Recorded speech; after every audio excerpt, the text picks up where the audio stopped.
गौराया, गणपती, दिवाळी, दसरा असं एका पाठोपाठ एक आता सणांची मालिकाच सुरू झालेली आहेत आणि असे सणवार आले की सगळ्यांनाच साडी घालायची असते. आता ती साडी मागच्या वेळेस मी घातलेली होती. या साडीमध्ये मी मागच्या पण दिवाळीला फोटो पोस्ट केले होते किंवा मागच्या दसऱ्याला पण मी हीच साडी घातली होती. मग आता परत मी त्याच साडीमध्ये फोटो कसे पोस्ट करू? बरं, मी साडी समजा माझ्या बहिणीची किंवा माझ्या मैत्रिणीची घातली, पण तिचा आणि माझं ब्लाऊजचं माप एक नाहीये, मग तिचा ब्लाऊज मला बसत नाही. असं तुमच्यासोबत सुद्धा होतं ना? तर याच्यावरती एक सोल्युशन आहे माझ्यावरती. साडीवरती कॉन्ट्रास्ट ब्लाऊज कसे घालायचे तेच आपण आजच्या व्हिडिओमध्ये बघणार आहोत. तर बघा काय होतं, बऱ्याच वेळा आपल्याला साड्या ॲडजस्ट होतात, म्हणजे मैत्रिणीची, बहिणीची, ताईची, आईची, कोणाची पण साडी आपल्याला आवडते, पण त्या साडीवरती ब्लाऊज आपल्याला त्यांचा बसत नाही. मग अशा टाईमला तुम्ही असे कॉमन 2-4 ब्लाऊज तुमच्याकडे स्टिच करून ठेवू शकता, जेणेकरून तुम्ही कोणाची पण साडी आरामात घालू शकता. हे असे जे कॉन्ट्रास्ट ब्लाऊज आहेत ना, ते साडीवरती कसे निवडायचे, म्हणजे बऱ्याच लोकांना समजत नाही की कुठल्या साडीवरती कुठला ब्लाऊज घालायचा. हेच आपण आजच्या व्हिडिओमध्ये बघणार आहोत. तर सगळ्या तुमच्या प्रश्नांची उत्तर किंवा तुमचं सगळं जे कन्फ्युजन आहे ना, साडीवरती कॉन्ट्रास्ट ब्लाऊज कसा निवडायचा, ते या व्हिडिओच्या शेवटपर्यंत नक्कीच सुटलेलं असेल. त्याच्यामुळे व्हिडिओ शेवटपर्यंत नक्की बघत राहा. सगळ्यात पहिली टिप म्हणजे ज्या कलरचे काठ असतील तुमच्या साडीचे, ज्या कलरचे काठ असतील त्या कलरचा ब्लाऊज तुम्ही कॉन्ट्रास्ट ब्लाऊज म्हणून साडीवरती घालू शकता. काय होतं, कॉन्ट्रास्ट ब्लाऊजची ही जी कन्सेप्ट आहे ना, ती सध्या खूप जास्त ट्रेंडमध्ये आहे. बऱ्याच सेलिब्रिटींना सुद्धा तुम्ही असे म्हणजे डिफरंट कलरच्या साड्यांवरती खूप असे वेगळेच ब्लाऊज घातलेले बघता आणि ते खूप सध्या ट्रेंडमध्ये आहे. तुम्ही इंस्टाग्राम स्क्रोल करा, तुम्ही कुठे पण बघा, बाहेर तुम्ही एखाद्या फंक्शनमध्ये जा, खूप साऱ्या मुली किंवा खूप साऱ्या बायकासुद्धा आजकाल कॉन्ट्रास्ट ब्लाऊज घालत आहेत. तर सगळ्यात बेसिक आणि पहिली टिप येते ती म्हणजे साडीच्या बॉर्डरचा जो कलर असतो ना, त्याच्यावरती तुम्ही तो कलर तुम्ही ब्लाऊजचा कलर म्हणून निवडू शकता. जसं की आज मी ही गुलाबी काठांची साडी घातलेली आहे, पण याच्यावरचा जो ब्लाऊज आहे तो ब्लू म्हणजे रनिंग ब्लाऊज पीस आलेला आहे या साडीसोबत.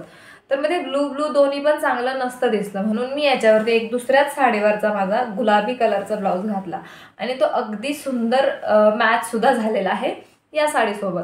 तर तुम्ही सुद्धा असं नक्कीच करू शकता. तुम्हाला एखादी दुसरी कोणाची साडी आवडली असेल पण त्याच्यावरती ब्लाऊज नसेल, तर तुम्ही अशा पद्धतीने त्याच्यावरती ब्लाऊज घालू शकता.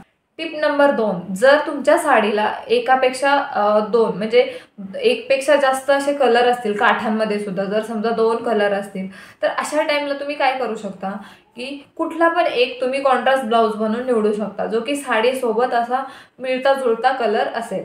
असं सुद्धा तुम्ही नक्की ट्राय करू शकता आणि ते सुद्धा खूप सुंदर दिसतील जेव्हा तुम्ही साडी घालाल तेव्हा. आता टिप नंबर 3, जर तुम्ही म्हणाल साडीला काठच नसतील, तर प्लेन साड्या सुद्धा भरपूर असतात की विदाऊट काठ, म्हणजे त्याच्यावरती वर्क असतं किंवा डिझाईन असते साड्यांवरती. तर अशा टाईमला काय करायचं, अशा टाईमला साडीमध्ये जो कमीत कमी कलर आहे ना, म्हणजे ज्या डिझाईनचा, तो तुम्ही कॉन्ट्रास्ट ब्लाऊज म्हणून निवडू शकता. त्याने काय होतं, तो कलर उठून दिसतो, म्हणजे ब्लाऊजचा कलर हा उठून दिसतो आणि एक अट्रॅक्टिव्ह लुक आहे ना ओव्हरऑल, तो तुम्ही साडी घातल्यानंतर तो तुमचा क्रिएट होतो. त्याच्यामुळे जो कमीत कमी कलर असेल ना डिझाईन साडीमध्ये, तो तुम्हाला ब्लाऊजचा कलर म्हणून निवडायचा आहे. टिप नंबर 4, तर गोल्डन कलरचा एक कॉमन ब्लाऊज, म्हणजे तो बऱ्याच साड्यांवरती काय होतं, गोल्डन असं जरीचं काम असतं. त्याच्यामुळे हा एक असा ब्लाऊज आहे, तो ओव्हरऑल बऱ्यापैकी सगळ्याच साड्यांवरती जातो. त्याच्यामुळे हा एक ब्लाऊज तुम्ही नक्कीच ठेवू शकता. त्याच्यामुळे तुम्हाला तुमचे जे ब्लाऊज तुमची साडी आहे ना, ते एक अर्जंटमध्ये वगैरे जर तुम्हाला ब्लाऊज चूज करायला सुद्धा टाईम नाही आहे, तर अशा टाईमला गोल्डन ब्लाऊज जो आहे ना, तो तुमचं लाईफ सेविंग हॅक होऊ शकते. त्याच्यामुळे हा ब्लाऊज सुद्धा तुमच्याकडे असायलाच हवा, जो की बऱ्याच साड्यांवरती कॉन्ट्रास्ट ब्लाऊजचं काम करतो. तर त्याच्यानंतर या सगळ्यांच्या व्यतिरिक्त सुद्धा जर तुम्हाला अजून वेगळे ब्लाऊज साडीवरती घालायचे असतील, तर तुम्ही काय करू शकता. आता जर तुम्ही एखादी ग्रीन कलरची साडी चूज केलेली आहे, तर मी तुम्हाला कलर व्हील दाखवते साईडला. तर त्या कलर व्हीलमध्ये तुम्हाला तुमच्या साडीचा कलर बघायचा आहे आणि त्याच्या आजूबाजूचा, म्हणजे खूप जास्त अपोजिटला नाही जायचं तुम्हाला, त्याच्या आजूबाजूचा कुठला पण एक कलर तुम्ही ब्लाऊजचा कॉन्ट्रास्ट ब्लाऊज म्हणून सुद्धा चूज करू शकता. ही सुद्धा जी हॅक आहे ना, ती खरंच खूप कामी येते जेव्हा तुम्हाला कॉन्ट्रास्ट ब्लाऊज साडीवरती निवडायचा असतो तेव्हा.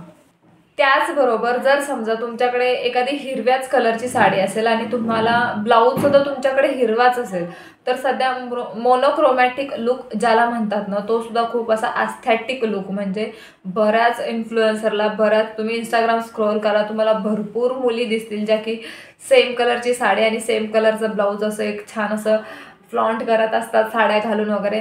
तर हा सुद्धा एक खूप छान ऑप्शन होऊ शकतो की तुम्ही एकच लुक करू शकता एकसंध साडीचा. हां, पण अशा टाईमला तुम्ही ब्लाऊज हा व्यवस्थित स्टिच करायला हवा. ब्लाऊजमध्ये तुमच्या काहीतरी डिफरंट हवं, जसं की तुम्ही स्लीव्जला नेट लावू शकता, जसं की तुम्ही पफ स्लीव्ज बनवू शकता, फ्रिलवाले स्लीव्ज बनवू शकता, नेकमध्ये तुम्ही वेगवेगळे डिझाईन ट्राय करू शकता, असं वेगवेगळ्या डिझाईन ट्राय करू शकता. पण मोनोक्रोमॅटिक लुकसुद्धा खूप ॲस्थेटिक वाटतो आणि तो सुद्धा तुम्ही नक्कीच ट्राय करू शकता. त्याच्यानंतर पुढची टिप येते ती म्हणजे ज्या कलरची तुमची साडी आहे त्या साडीच्या कलरपेक्षा एक शेड लाईट किंवा एक शेड डार्कर हा कलर तुम्ही ब्लाऊजचा सिलेक्ट करू शकता. याने सुद्धा तुमच्या साडीला किंवा तुमचा ओव्हरऑल साडी घातल्यानंतरचा जो लुक आहे ना, तो ॲस्थेटिक लुक म्हणजे खूप अप्रतिम लुक येतो.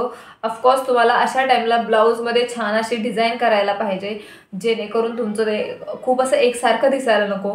पण जर तुम्ही एक शेड डार्कर किंवा एक शेड लाईटर असे सुद्धा तुम्ही ब्लाऊज साडीवरती कॉन्ट्रास्ट ब्लाऊज बनवून घातले तर खरंच खूप सुंदर लुक तयार होऊ शकतो. त्याच्यानंतर आपली पुढची टिप येते ती म्हणजे कलर व्हीलमध्ये. आता बघा, कलर व्हीलमध्ये जे वॉर्म कलर असतात आणि त्याच्यानंतर कोल्ड कलर असतात. म्हणजे बघा, आता वॉर्म कलर कुठले कुठले येतात, रेड, येल्लो, म्हणजे जे असे रेड टोनमध्ये जे कलर येतात ना ते सगळे वॉर्म कलर टोन झाले. आणि कोल्डमध्ये कुठले येतात, ग्रीनिश, ब्लूइश, म्हणजे त्या शेडमध्ये जे पण कलर येतात ना ते सगळे कोल्डमध्ये जातात. तर मग अशा टाईमला तुम्हाला ब्लाऊज निवडताना काय करायचं आहे की जर तुमची साडी वॉर्म कलर टोनची असेल तर तुम्हाला त्याच कलर व्हीलमध्ये म्हणजे वॉर्म कलर टोनमध्ये राहूनच तुम्हाला ब्लाऊजचा कलर निवडायचा आहे. आणि जर समजा तुमची साडी ही कोल्ड कलर टोनची असेल तर तुम्हाला ब्लाऊजचा कलर सुद्धा म्हणजे त्याच कलर शेडमध्ये म्हणजे ग्रीन, ब्लू त्याच शेडमध्ये राहून तुम्हाला साडीचा ब्लाऊज सिलेक्ट करायचा आहे. म्हणजे एकदमच तुम्ही अपोजिट जायचं नाही आहे. त्याच्यात जर समजा थोडीफार अशी ब्लू कलरची डिझाईन असेल ना तर नक्कीच तुम्ही त्या साडीमध्ये ब्लू कलरचा ब्लाऊज घालू शकता. पण जर प्लेन साडी असेल तर शक्यतो त्याच कलर टोनमध्ये राहून तुम्ही साडीवरती ब्लाऊज निवडायचा आहे. तर अशा ह्या आपल्या साडीवरती कॉन्ट्रास्ट ब्लाऊज निवडण्यासाठीच्या टिप्स होत्या. आय होप की हा व्हिडिओ तुम्हाला हेल्पफुल ठरला असेल. आणि हा व्हिडिओला नक्कीच लाईक करू शकता. आणि हा चॅनलवरती तुम्ही नवीन असाल तर चॅनलला सुद्धा सबस्क्राईब करायला विसरू नका. व्हिडिओ पूर्ण पाहिला आहे त्याच्यामुळे खूप खूप आभारी आहे. भेटूयात मग एका नवीन व्हिडिओमध्ये नवीन विषयासोबत. तोपर्यंत बाय बाय.